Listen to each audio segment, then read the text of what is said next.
Students, अब हम बात करते हैं सेक्शन 5 के बारे में, जो है इंसिडेंस ऑफ टैक्स।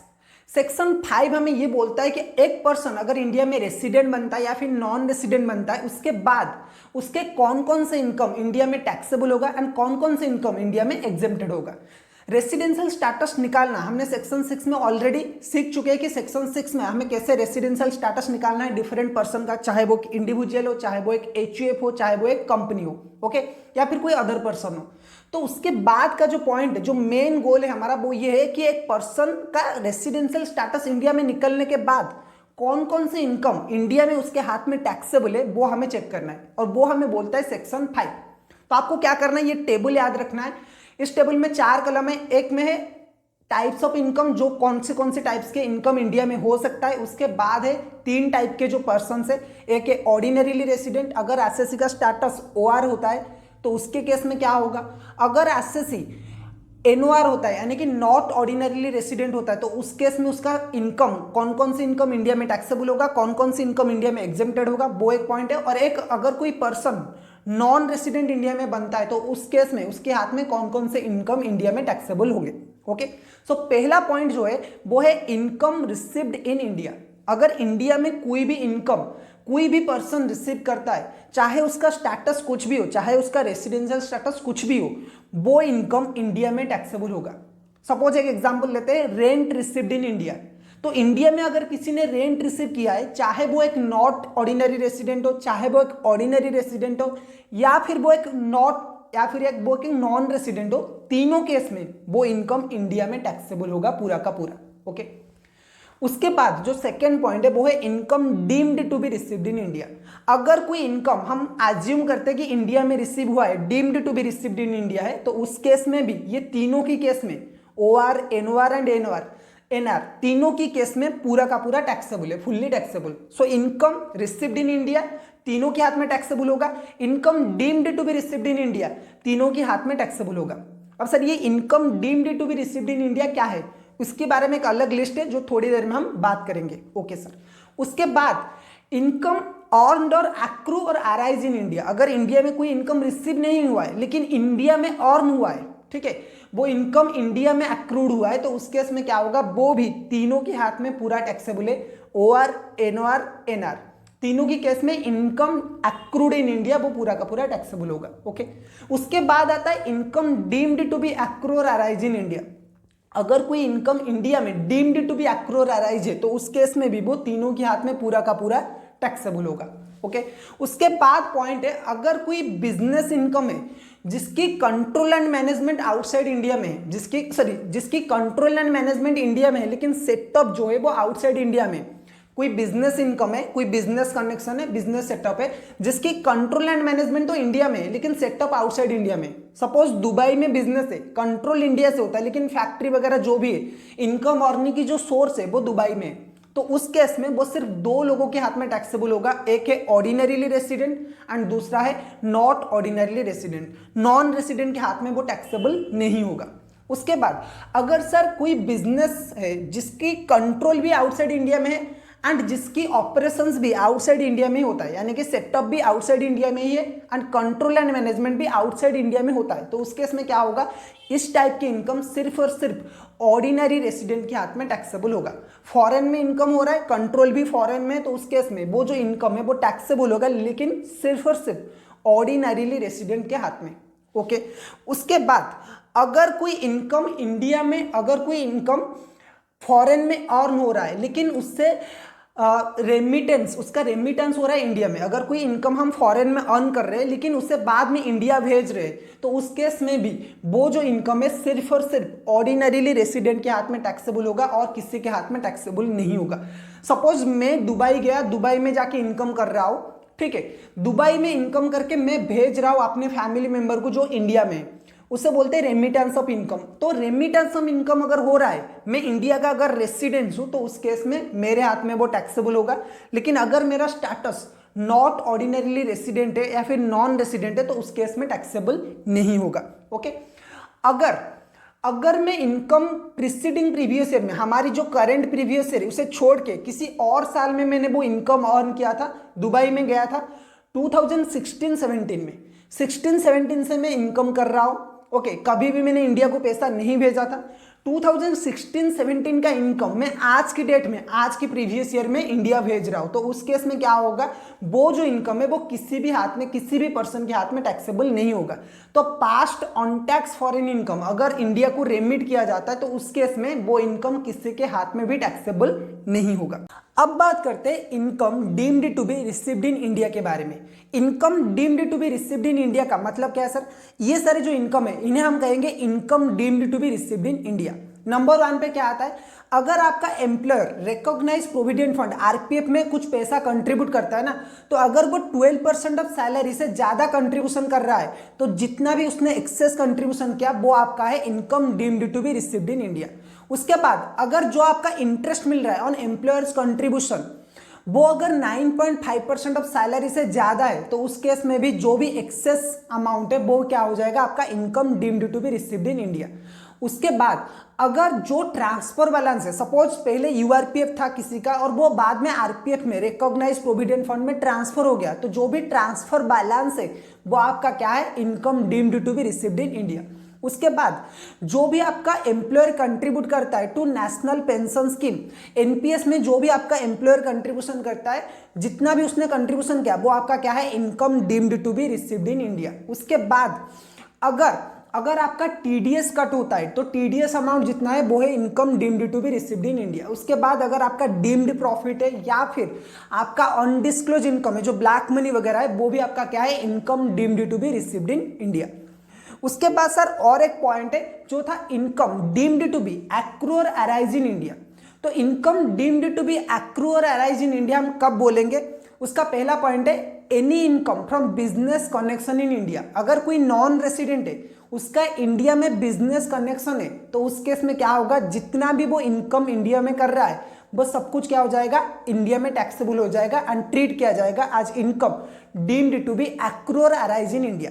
सर कब हम बोलेंगे कि एक पर्सन का इंडिया में बिजनेस कनेक्शन है? अगर एक नॉन रेसिडेंट एक रेसिडेंट के थ्रू ये सारे काम करवा रहा है ना तो इंडिया में उसका बिजनेस कनेक्शन है। नंबर 1, अगर एक नॉन रेसिडेंट एक रेसिडेंट को अपॉइंट कर रहा है एंड उसके पास पूरा अथॉरिटी है, उस रेसिडेंट के पास पूरा अथॉरिटी है नॉन रेसिडेंट के नाम पे कॉन्ट्रैक्ट वगैरह साइन करने का, कॉन्ट्रैक्ट वगैरह कंक्लूड करने का and business decision, major business decision लेने का, तो उस केस में उस नॉन रेसिडेंट का इंडिया में बिजनेस कनेक्शन है। उसके बाद अगर उसका contract signing and contract conclusion का कोई भी पावर नहीं है, लेकिन वो जो रेसिडेंट है ना वो नॉन रेसिडेंट के बिहाफ पे इंडिया में स्टॉक्स मेंटेन करता है एंड कस्टमर को डिलीवर करता है, तो उस केस में भी उसका इंडिया में बिजनेस कनेक्शन है। उसके बाद अगर वो स्टॉक भी मेंटेन नहीं कर रहा है लेकिन इंडिया में जो कस्टमर से ऑर्डर ले रहा है एंड नॉन रेसिडेंट को दे रहा है तो उस केस में भी उसका इंडिया में बिजनेस कनेक्शन है। ओके, तो अगर ये सारे पॉइंट सेटिस्फाई करता है तो कोई भी नॉन रेसिडेंट का इंडिया में बिजनेस कनेक्शन है। लेकिन इस बिजनेस कनेक्शन में कुछ एक्सेप्शंस है। ये जो बिजनेसेस है इनकी जो कनेक्शन है वो इंडिया में बिजनेस कनेक्शन ट्रीट नहीं किया जाएगा। नंबर 1, अगर नॉन रेसिडेंट कोई भी एक्टिविटी करता है थ्रू ए ब्रोकर, अगर ब्रोकर के थ्रू आप कोई भी बिजनेस इंडिया में कर रहे हो तो उस केस में आपका इंडिया में बिजनेस कनेक्शन नहीं है। उसके बाद अगर आप कोई भी परचेज करते हो इंडिया से, सेल वगैरह नहीं कर रहे हो लेकिन आपका ओनली काम है इंडिया से परचेज करना गुड्स, तो भी आपका इंडिया में बिजनेस कनेक्शन नहीं है। उसके बाद अगर आप न्यूज एजेंसी हो and news and views India से कलेक्ट करते हो तो उस केस में भी आपका इंडिया में बिजनेस कनेक्शन एज्यूम नहीं किया जाएगा। अगर आप इंडिया में डायमंड माइनिंग करते हो ना, माइनिंग ऑफ डायमंड, उसमें एंगेज हो, उस बिजनेस में एंगेज हो, तो उस केस में भी इंडिया में आपका बिजनेस कनेक्शन नहीं है। उसके बाद अगर आप इंडिया में सिनेमेटोग्राफी, फिल्म शूटिंग वगैरह करते हो तो उस केस में भी आपका इंडिया में बिजनेस नहीं है। तो इन पांचों को छोड़ के बाकी अगर जो भी कोई नॉन रेसिडेंट अपना एजेंट के थ्रू इंडिया में बिजनेस कनेक्शन करता है तो उसका जो भी इनकम आएगा वो इंडिया में टैक्सेबल हो जाएगा। Right sir, okay. अब बात करते हैं अगर कोई फॉरेन सर्विस में इंडिया में एंगेज है, अगर कोई इंडियन सिटीजन इंडिया गवर्नमेंट के लिए फॉरेन में जाके काम करता है, जो आईएफएस होते हैं ना, इंडियन फॉरेन सर्विस या फिर फॉरेन एम्बेसडर्स, जो कि है तो इंडिया के सिटीजन और सेंट्रल गवर्नमेंट के जॉब करते हैं वो लोग, लेकिन वो आउटसाइड इंडिया में हमेशा रहते हैं, तो उनका जो भी इनकम है, उनका जो भी इनकम इंडिया गवर्नमेंट पे करता है वो भी क्या है, income deemed to be accrue और अराइज इन इंडिया है। जो भी हमारी फॉरेन सर्विस वाले इंडियन फॉरेन सर्विस में जो काम करते हैं या फिर जो फॉरेन एम्बेसडर से हमारे देश को जो बाहर जाके रिप्रेजेंट करते हैं, उनका जो भी सैलरी है वो सेंट्रल गवर्नमेंट पे करता है, तो वो जो सैलरी पे करता है वो इंडिया का इनकम है। ओके, उसके बाद अगर इंडिया में आप कुछ भी सैलरी अर्न करते हो लेकिन उसे आउटसाइड इंडिया में जाके रिसीव करते हो, सपोज किसी ने यहाँ पे जॉब किया है, उसकी सैलरी वगैरह यहाँ पे मिल रहा है, या फिर उसकी जो पीएफ बैलेंस है वो यहाँ पे उसने काम किया है लेकिन उसका पेंशन वगैरह आउटसाइड इंडिया में रिसीव कर रहा है, तो वो भी इंडिया का इनकम है। ओके, उसके बाद अगर आप इंडिया में कोई भी प्रॉपर्टी वगैरह आपका है और उस प्रॉपर्टी से आपको कुछ इनकम डिराइव हो रहा है, तो आप वो पैसा कहीं पे भी रिसीव करो, वो इंडिया का इनकम ट्रीट किया जाएगा। सपोज एक प्लेयर है साउथ अफ्रीका का जिसका नाम है एवी डिविलियर्स, वो बैंगलोर के लिए पहले मैच खेलता था आईपीएल में, तो उसने बैंगलोर में एक हाउस प्रॉपर्टी खरीद लिया और उस हाउस प्रॉपर्टी से उसे अब हर साल रेंट मिल रहा है। ओके, तो जो रेंट इनकम है ना वो कहीं पे भी रिसीव करे, अगर घर इंडिया में है, प्रॉपर्टी इंडिया में, तो वो इंडिया का इनकम ट्रीट किया जाएगा। ओके सर, उसके बाद अगर इंडिया में कोई प्रॉपर्टी सिचुएटेड है या फिर कोई एसेट सिचुएटेड है, आप उसे बाहर जाके बेच रहे हो, आप उसकी जो ओनरशिप है बाहर जाके आउटसाइड इंडिया में ट्रांसफर कर रहे हो, तो वो जो इनकम आपका आएगा कैपिटल गेन का, वो भी क्या होगा, इंडिया का इनकम ट्रीट किया जाएगा। राइट सर, बिल्कुल। उसके बाद अगर आपने रॉयल्टी के लिए या फिर इंटरेस्ट के लिए या फिर टेक्निकल सर्विस के लिए किसी को पे किया है, तो वो भी आपका क्या होगा, Indian deemed to be accrue arise India में आएगा। तो रॉयल्टी की अगर हम बात करें या फिर इंटरेस्ट की अगर हम बात करें, तो इंटरेस्ट अगर आपने गवर्नमेंट, अगर इंडिया गवर्नमेंट किसी को इंटरेस्ट पे कर रहा है, तो उस केस में वो क्या होगा, इंडिया का इनकम आएगा, पर्सन का रेसिडेंशियल स्टेटस कुछ भी हो। अगर कोई रेसिडेंट किसी को इंटरेस्ट पे कर रहा है, अगर कोई रेसिडेंट है किसी को इंटरेस्ट वगैरह पे कर रहा है, तो उस केस में क्या होगा, अगर वो रेसिडेंट पैसा बोरो किया था फॉर टू पर्पस, पहले इंडिया में बिजनेस करने के लिए वो पैसा बोरो किया गया था, या फिर इंडिया में कोई सोर्स ऑफ इनकम जनरेट करने के लिए वो पैसा बोरो किया गया था, तो उस केस में क्या होगा, वो जो इंटरेस्ट वो रेसिडेंट पे कर रहा है, जिसको भी पे कर रहा है, वो क्या होगा, इंडिया का इनकम हो जाएगा। बिल्कुल सर। अगर कोई नॉन रेसिडेंट किसी को इंटरेस्ट पे कर रहा है, एंड जो इंटरेस्ट पे कर रहा है, जिस लोन अमाउंट के ऊपर वो इंटरेस्ट पे कर रहा है, वो जो पैसा है वो इंडिया में यूज किया गया है फॉर बिजनेस पर्पज, तो वो भी इंडिया का इनकम है। Suppose mister Sam mister Peter से लोन लेता है $2 लाख का। Okay, mister Sam mister Peter से लोन लेता है $2 लाख का, जो कि दोनों के दोनों यूएस के लोग हैं। ओके, और बाद में मिस्टर सैम जो है वो आके इंडिया में बिजनेस कर रहा है, तो जो भी इंटरेस्ट वो मिस्टर पीटर को पे करेगा वो इंडिया का इनकम ट्रीट किया जाएगा। सेम हुई जो रॉयल्टी है, रॉयल्टी अगर इंडिया गवर्नमेंट किसी को पे कर रहा है तो वो इंडिया का इनकम है। अगर कोई रेसिडेंट पे कर रहा है और वो रॉयल्टी वो इंडिया की बिजनेस के लिए यूज कर रहा है, तो उस केस में क्या होगा, वो भी इंडिया का इनकम है। अगर कोई नॉन रेसिडेंट है, वो किसी अदर पर्सन को रॉयल्टी पे कर रहा है लेकिन वो रॉयल्टी का यूज इंडिया की बिजनेस में हो रहा है, तो वो भी इंडिया का इनकम है। एंड सेम हुई टेक्निकल सर्विस, अगर टेक्निकल सर्विस के लिए इंडिया गवर्नमेंट किसी को पे कर रहा है तो वो इंडिया का इनकम है। अगर रेसिडेंट वो टेक्निकल सर्विस इंडिया में यूज कर रहा है बिजनेस पर्पज के लिए एंड उसके बाद वो किसी को पे कर रहा है उस टेक्निकल सर्विस के लिए, तो वो भी इंडिया का इनकम माना जाएगा। अगर कोई नॉन रेसिडेंट है और वो नॉन रेसिडेंट क्या कर रहा है, टेक्निकल सर्विस यूज करने के लिए किसी भी पर्सन को पे कर रहा है एंड वो टेक्निकल सर्विस इंडिया में बिजनेस करने के लिए यूज कर रहा है, तो उस केस में भी वो भी क्या हो जाएगा, इंडिया का इनकम हो जाएगा। ओके सर, तो ये था total incidence of tax and ये था टोटल जो था पॉइंट, वो था deemed to be received in India का, sorry deemed to be accrue arise in India के बारे में। उसके बाद एक और पॉइंट है, अगर कोई रेसिडेंट किसी नॉन रेसिडेंट को कुछ गिफ्ट्स भी देता है, सपोज मैं एक रेसिडेंट हूं, मेरी गर्लफ्रेंड नॉर्मल यूके में रहती है, वो नॉन रेसिडेंट है, अगर मैं अपनी गर्लफ्रेंड को या फिर अपनी वाइफ को कुछ गिफ्ट्स वगैरह देता हूं ना, तो इंडिया गवर्नमेंट यहाँ पे बोल रहा है कि ये भी इंडिया में deemed to be accrue arise in India का इनकम है। ओके, ये जो इनकम है वो भी आपका टैक्सेबल हो जाएगा, ये जो गिफ्ट आपने दिया है। ठीक है, तो एक बार अगर हम deemed to be income deemed to be accrue arise को दोबारा रिवाइज करें तो वो क्या है, number 1 income from business connection in India, अगर आपका इंडिया में बिजनेस कनेक्शन है तो वो इनकम होगा deemed to be accrue arise in India. अगर आपने सैलरी इंडिया में अर्न कर रहे हो लेकिन बाहर कहीं पे जाके रिसीव कर रहे हो, तो वो भी इंडिया का ही इनकम है। उसके बाद जो भी सेंट्रल गवर्नमेंट के एम्प्लॉइज है जो फॉरेन में इंडिया को रिप्रेजेंट कर रहे हैं, उन्हें जो भी सैलरी या फिर इनकम मिल रहा है वो भी इंडिया का इनकम है। उसके बाद अगर आपको इंडियन कंपनी, एक और पॉइंट जो है वो है, अगर कोई इंडियन कंपनी बाहर जाके डिविडेंड पे करता है, अगर आपको इंडियन कंपनी से डिविडेंड मिला है तो वो भी आपका क्या है, इंडियन इनकम ट्रीट किया जाएगा, डीम्ड टू बी एक्रू और arise in India. Suppose Tata company Indian company है, वो यूके में डिविडेंड वगैरह पे करता है, तो जो भी डिविडेंड उसने पे किया वो इंडिया का इनकम है। उसके बाद अगर आपने नॉर्मली कोई प्रॉपर्टी से इनकम डिराइव कर रहे हो, इंडिया में प्रॉपर्टी है और प्रॉपर्टी से आप कुछ इनकम डिराइव कर रहे हो, तो आप कहीं पे भी डिराइव करो वो इंडिया का इनकम ट्रीट किया जाएगा।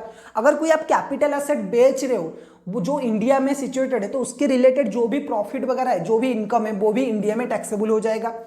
अगर आपने बिजनेस, अगर रॉयल्टी वगैरह आप किसी को पे कर रहे हो, तो इंडिया गवर्नमेंट अगर रॉयल्टी पे कर रहा है तो वो इंडिया का इनकम है। या फिर अगर कोई रेसिडेंट या फिर नॉन रेसिडेंट रॉयल्टी के लिए कुछ भी पे कर रहा है इंडिया में बिजनेस करने के लिए, तो वो भी अमाउंट इंडिया में टैक्सेबल है। उसके बाद अगर आपने इंटरेस्ट पे कर रहे हो, इंडिया गवर्नमेंट किसी को इंटरेस्ट पे कर रहा है, तो वो इंडिया का इनकम है।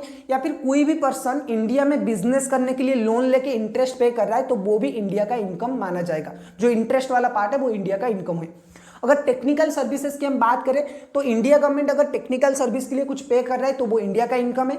या फिर अगर कोई पर्सन नॉर्मली रेसिडेंट या फिर नॉन रेसिडेंट इंडिया में बिजनेस करने के लिए टेक्निकल सर्विसेज कुछ पे कर रहा है, तो वो भी क्या होगा, इंडिया का इनकम ट्रीट किया जाएगा।